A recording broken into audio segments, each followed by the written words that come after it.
Hello and welcome to Patch News Update. I have with me this week Mr. Goffreda, and Mr. Goffreda, you do a lot of different things for the school system now.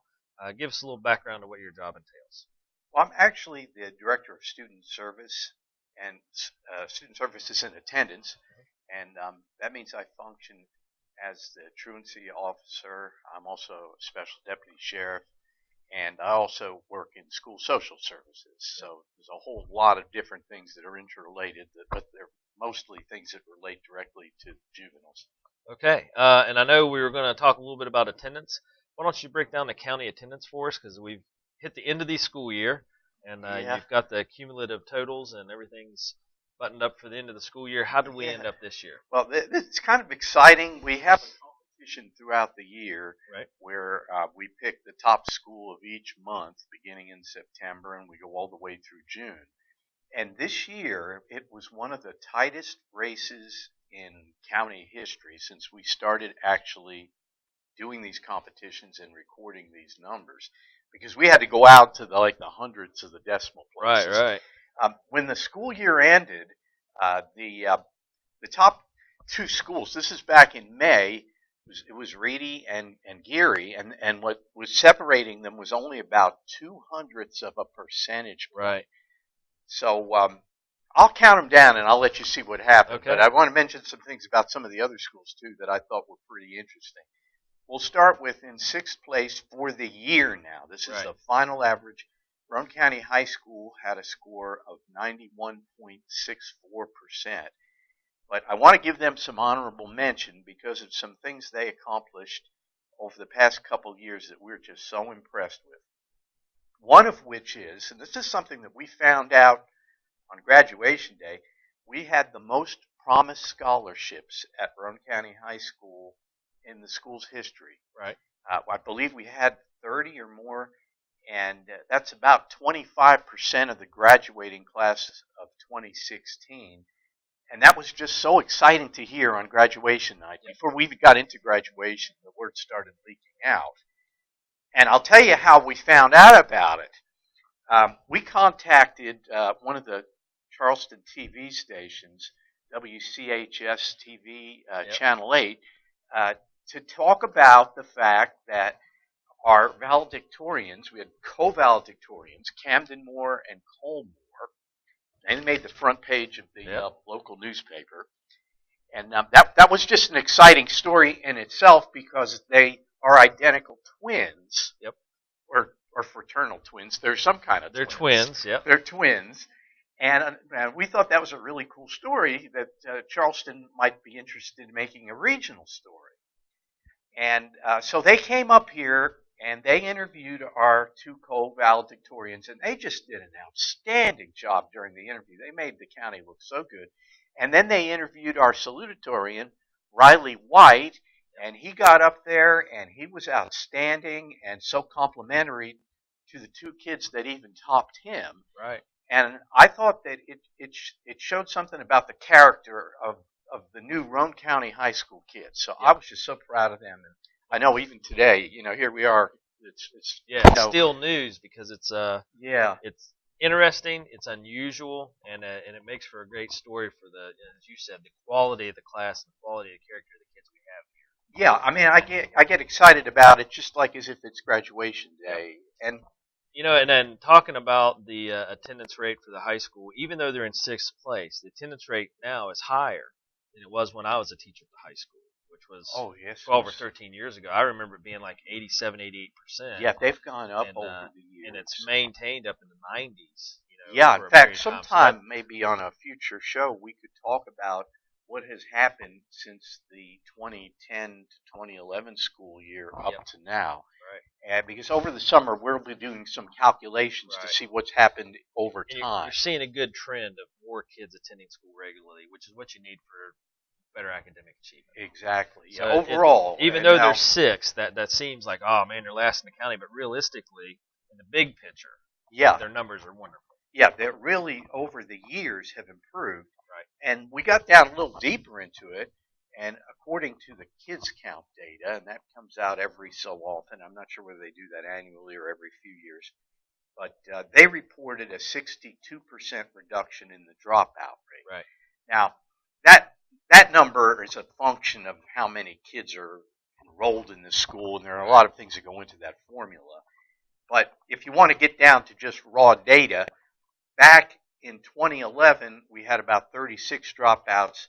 That's down to only 18 this year and 18 last year.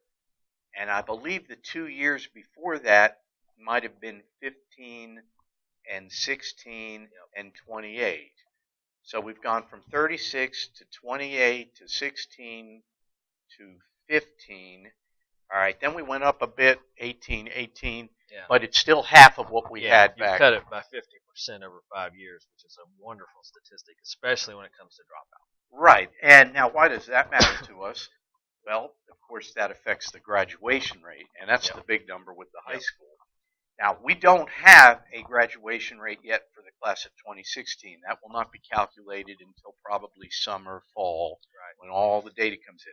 But the last numbers that are posted, and this is from the West Virginia Department of Education, the class of 2015 may have had the highest graduation rate in school history. Really? The class of 2015, the year before, their graduation rate, according to the Department of Education, was 87.95%. The state's rate was 86.53%. And if we put this back in context, there was a time when we were pushing to just hit 80. Right, yeah. So that's another thing Roane County High School did that we're so proud of. So a lot of good things happening, even though they're sixth in attendance. Yeah. Wonderful numbers and a definite increase in the data, which is great.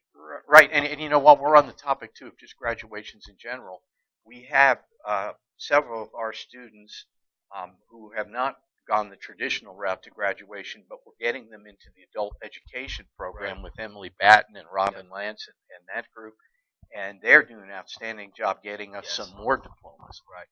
Anyway, moving on. Okay, so they were in 6th place. 5th place this year was Walton Elementary Middle School, the Tigers. They had an attendance percentage of 93%. In 4th place, it was Spencer Elementary School with an attendance rate of 93.22%. Okay, now we're into the top 3, which I call the winner's circle. All 3 of these schools ended the year with attendance rates in excess of 94%, which I thought was commendable. At number 3, and this was a shocker for us, the Spencer Middle School Yellow Jackets ended up with an attendance rate of 94.03%. And we're just thrilled because that's the biggest feed-in school to the high school. So if they bring that into the high school, good things are... Yeah, continuing trend will definitely pick up. And those students are tough. You know, elementary age kids, you get them to school and they go middle school. There's a lot of transition there for them, a lot of developmental milestones that they work towards, you know, becoming teenagers, so to speak. So that's a tough group to get to attend school. Right, and then there's that adage that, you can't get middle school kids to come to school. Well, our middle school just proved that's not true because they even surpassed 2 of the elementary schools. And that's a good testament to the school, the staff. Something's happening over there. I think we're going the right direction. Yeah, I think something's definitely happening over there with student attendance. And you know, Dave, while I'm mentioning attendance, it makes me think about something else. Usually when the attendance rates go up, the disciplinary rates go down because schools that have high levels of student out-of-school suspensions, that adversely affects the attendance rate. So when the kids start behaving better, the attendance goes up.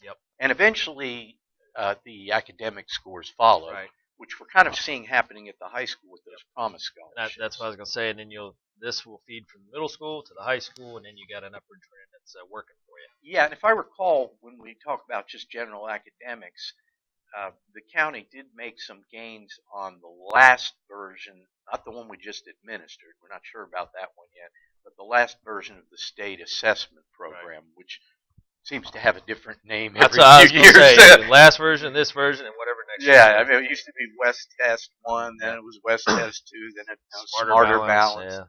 Now we have one without a name. All right, well now at number 2 for the year, I have to give them honorable mention too. The school that came out in 2nd place was Reedy Elementary School Patriots. But listen to this. They had the top attendance of the month for the months of September, October, November, December, January, February, March, April, May. They looked impossible to beat. Yep. But what happened is Erie came within 0.02 of a percentage point of them in May and realized that if they just outdid everybody in May into June, yep. when a lot of times people skip, yep. they might just move ahead of everybody in the county. Yep. Well, here's what happened. So anyway, Reedy ends up in second place at 94.49%, but my hats go off to them because what a way to end. They led the school, they led the county for 9 out of 10 months. Yep.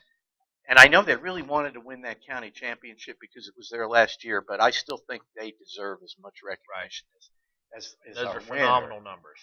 But now, how did Geary do it? Well, you know the Geary School Panthers. You give them a challenge, and one thing I've noticed about Geary is they'll come from behind and just surprise everybody. Yep. They had a monthly average for May into June of 95.24%, which is just phenomenal for the end of the school year.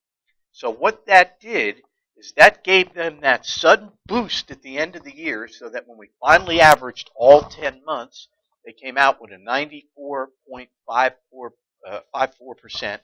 That makes the Geary Elementary Middle School Panthers the 2016 County Attendance Championship. By 5/100ths. Yeah. That's a tight race. Yeah. And I'm proud of my alma mater. I was, and you've spent some time there as well, so yeah, I used to be both celebrate there. Well, I was, kind of excited because, of course, I was principal Geary back in the 1980s and early 90s. Yep. Principal of Spencer Middle in the mid 1990s when we first moved into the building in 1993 when we opened the high school, and I had 2 of my 4 kids went to Reedy Elementary School, so that my wife used to work there. So, was proud of all 3 of those schools too. Yes, well, and you're right. As a county, that's phenomenal. Yeah. I mean, just wonderful numbers, all of them above 90%. Yeah, we ended up with a county rate of 93.11. Now, I'm not going to say I'm happy with that. That's down 0.16. But I have to mention something that's somewhat relevant to that. There were some major changes in the state laws that happened in 2015 that kicked in this school year. Right. One of them doubled the number of unexcused absences that it took to go to magistrate court from 5 to 10. Right. That had an adverse effect on attendance. The other was a new law that made it much more difficult to handle some of these cases as juvenile status offenders in circuit court. Right. Because we were doing a lot of that before, and that really had a major effect on all of these numbers. Well, last year, I think that only happened a couple times we were able to do that, and it's going to get even harder this year because there is a new program. It's called the Truancy Diversion Program, so it's going to be another step we have to go through before we can get before a judge. Right. So they're pretty much putting the pressure back on the parents where it's more fines again. And I like the balance approach better.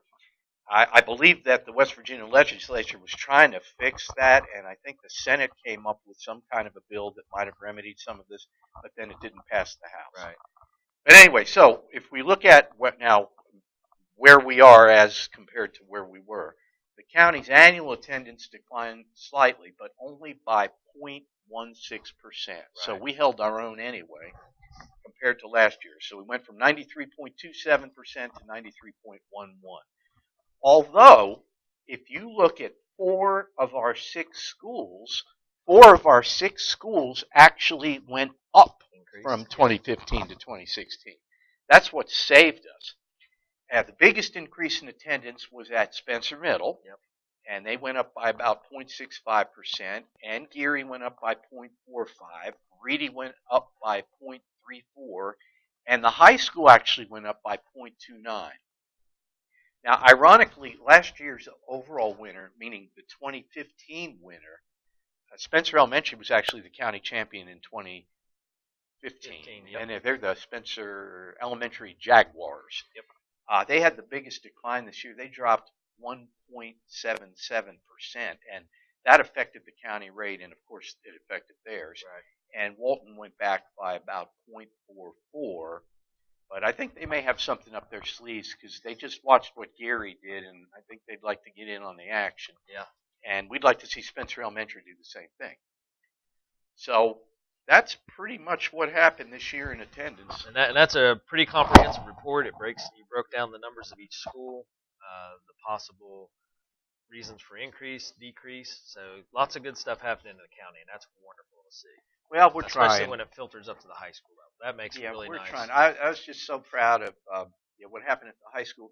And I have to say, I'm proud of the entire staff, the elementary and the middle schools, because one of the things that we forget sometimes, when we look at the front page of the newspaper and see all these graduates, is that starts with preschool. Right, it does. It starts when those early. preschool teachers and kindergarten teachers and elementary and middle school teachers, when they start working with these kids, that's what created the class of 2015 and the class of 2016. And I wish Governor Gaston Caperton was still around, because he was a big fan of Roane County's, and I would love to tell him what Roane County High School just did. Because we've been waiting since 1993. I don't know when the Promise Scholarship started. That was somewhere in the last decade. But we opened in 1993, and to start seeing these kinds of things start to happen. And you can let me know if I'm going too long. No, but I just want to say one more thing about them. Go ahead. Our kids. Their manners. One thing I've noticed too, when you start seeing these attendance numbers, that means the behavior is getting a little better. And you start noticing in manners in the school.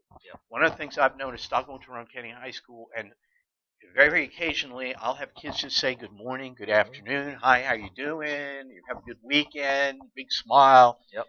Sometimes they'll even open the door for you, and I hope they're not just doing that because they think I'm old. But when I see teenagers acting like that, and when I saw our top kids, on TV that night, I mean, it just gives you a sense of pride that I know you have when you work with all these kids and planned approach to community health, the patch program kids. And I think you're right. This starts at the preschool level, and it works its way up, and that's what it takes to make a student successful. It takes a village to raise a child. It takes a strong pre-K program all the way up through. So everybody has their hands in the graduating class of 2016. They'll all have their hands in 2017. All our schools feed to the high school. So it's a good testament to the countywide staff, administration, and programs that we have. On WVRC 104.7 FM the other day, and one of the things we mentioned is we'd like to make the word dropout become as obsolete as 8-track tapes. There you go. Or cassettes or whatever. Like just getting that number down, where the question is no longer, are you going to graduate high school? It's, what are you going to do after you graduate high school? That's a wonderful question to have them pose with. Exactly. Okay. Well, Mr. Goffreda, thank you very much for the update. Always good talking to you. And we'll be back with some more patch news, and as we get ready to roll into the new school year, we'll have lots of stuff coming up for the year. So we're excited about it. Yep. So everyone, if you have any questions, how can they get a hold of you if they have any questions about attendance or truancy or anything along those lines? Well, we have a student services number, and it's 304-927-6413, and it has voicemail if anyone has any questions. So if you have any questions, need more information, get a hold of Mr. Goffreda, and be more than happy to help you out.